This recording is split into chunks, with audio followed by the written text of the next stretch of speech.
So I came here to report for probation for pretrial.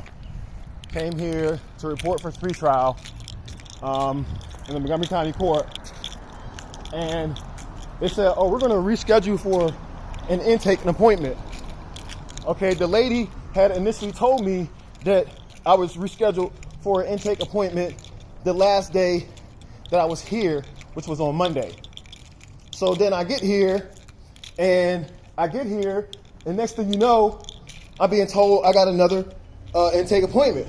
I said, well, why can't I have my intake today? Why can't I have the intake today when I was told I am coming for an intake today? There's people available to do the intake, whether it's piece of paper, paperwork, urine analysis, going over pretrial supervision, expectations, whatever it is.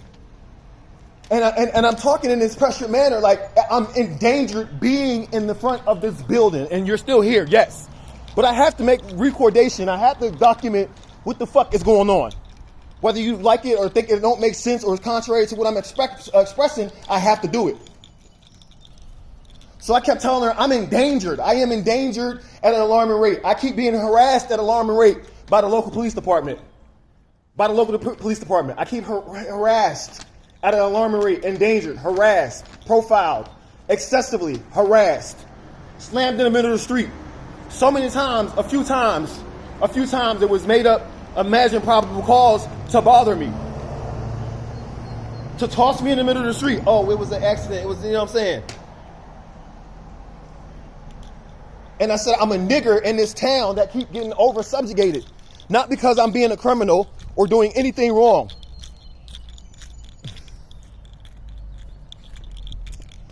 As long as we get the audio, I'm not worried about the video. But we were here. Were we not here? Was we not here?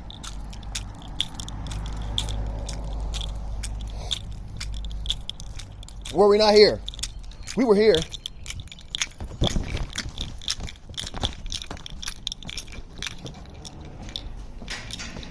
How you doing? Good. I just went upstairs. What floor was that I was on? Third. The third floor, right? Yes, sir. Exactly. So, you know what I'm saying? The reason why I'm upset is because, not y'all specifically, but I keep getting harassed at an alarming rate, like, endangered on these streets. You know what I'm saying? By that department. Not your department, but that department.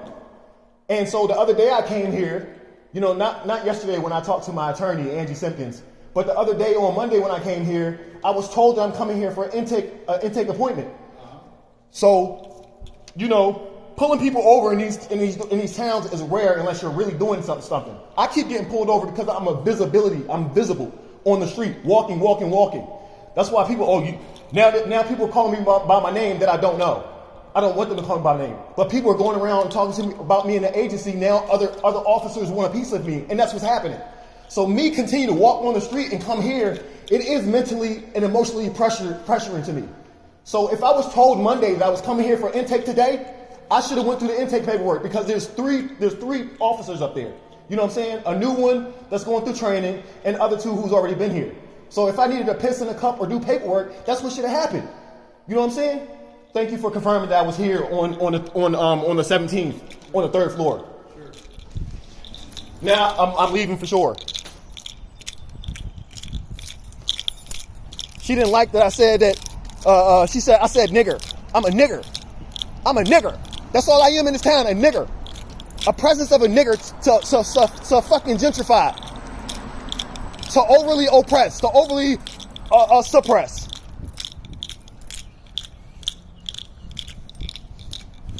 She said, you can't talk like that. So I said, nigger. You know what, now you can leave. You can leave. I said, okay, that's fine. You see how they acted? Did they tell me to shut up? Did they tell me you can't have your camera right here? You can't have your phone right there? Did they do that? No. The people who act in the ways that they're acting because of my expression are treating me not because I'm wrong. They listen. It's not because I'm wrong. It has nothing to do with wrong. It's not because they don't know how to take me. It's because they don't want to take me proper. They don't want to take me right. That's why.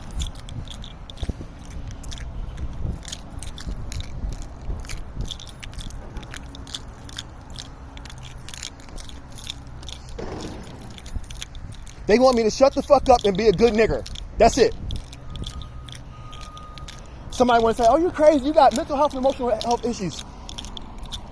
I do. Very, very situational. When I'm in there, I can't. It's like being back inside the thing and being poked at. When I first went in there,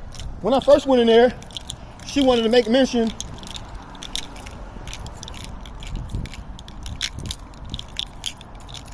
When I first went in there, she wanted to say, oh, I have other people that's waiting before you. You need to wait. And then when she finally came out to address the people that she wanted to be smart and assume was waiting, they weren't waiting on her.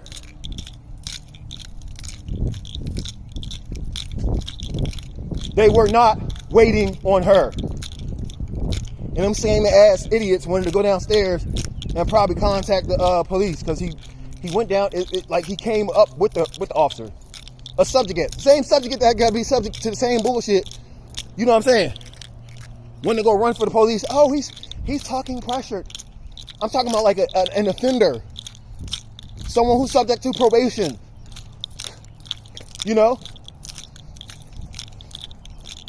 So if you know this stuff, why are you acting this way? It's not about how I'm acting, it's about how I'm being affected. I'm responding, okay? And they're not reacting, they're intentionally responding in the ratchet, nasty, sick, malicious, manipulative ways that they're responding. Not a reaction to, oh, we don't know how, we don't know. No, we don't know. See you later, thanks. You know?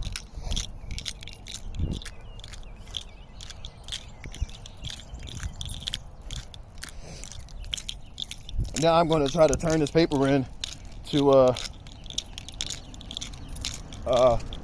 community action. Because I was here. My intake couldn't have been done. The intake could have been done. She said, now you're gonna go back in front of the courts. We're gonna take your case back in front of the courts. Okay, let's go back in front of the courts. Keep dragging me when I told you what my issue is. Hello. She said hi. She said hi. She smiled at me and said hi. Hope she wasn't like scared or nothing like that, because there ain't no reason to be. I need to be walking. Straight.